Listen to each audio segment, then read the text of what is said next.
Pemirsa, program literasi saat ini sudah berjalan hampir lebih dari 2 tahun. Beberapa sekolah dasar dan SMP terus berupaya mengaktifkan gerakan literasi sekolah.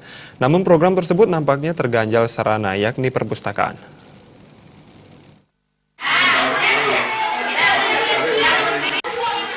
Program literasi saat ini sudah berjalan hampir lebih dari 2 tahun. Beberapa sekolah dasar dan SMP terus berupaya mengaktifkan gerakan literasi sekolah. Pihak sekolah kadang-kadang menugaskan siswanya untuk membaca 10 hingga 15 menit sebelum masuk kelas. Kadispora Buleleng Gede Suyasa mengungkapkan dari hasil pantauan di lapangan, kebanyakan siswa-siswi tidak menyerap materi yang dibacanya, melainkan siswa hanya melihat gambar dengan sepintas. Hal ini dirasa masih kurang efektif bagi siswa dan sekolah. Bagaimana ke depan program literasi benar-benar dimanfaatkan betul? Pihak meyakini jika literasi benar-benar berjalan, akan ada dampak yang luar biasa bagi anak didik nantinya. Di samping itu, program literasi di sekolah belum sepenuhnya didukung oleh sarana yang ada. Salah satunya adalah perpustakaan. Di Buleleng tercatat 485 unit sekolah dasar yang sebagian besar sudah memiliki ruang perpustakaan. Selebihnya harus memanfaatkan ruang guru, disekat, dan disulap menjadi perpustakaan.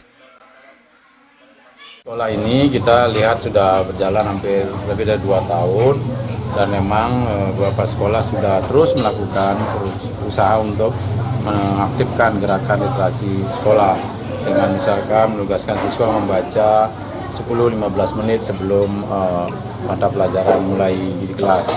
Namun dari pantauan saya masih harus ada penekanan yang lebih lagi kepada para kepala sekolah, dan ini sudah saya sampaikan pengamatan saya kepada mereka bahwa setelah membaca 10 menit mestinya juga ada tagihan dari apa yang dia baca ketika anak-anak ada di kelas.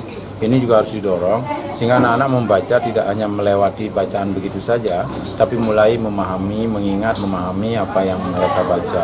Kalau ini terus dilatih, saya yakin dalam jangka panjang mereka akan memiliki kekuatan literasi yang sangat baik, dan kita sadar betul bahwa literasi merupakan salah satu dari persyaratan untuk peningkatan kemampuan menguasai ilmu pengetahuan dan teknologi.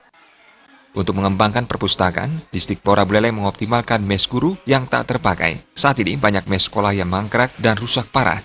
Mes itu kemudian disulap menjadi ruang perpustakaan. Komang Yuda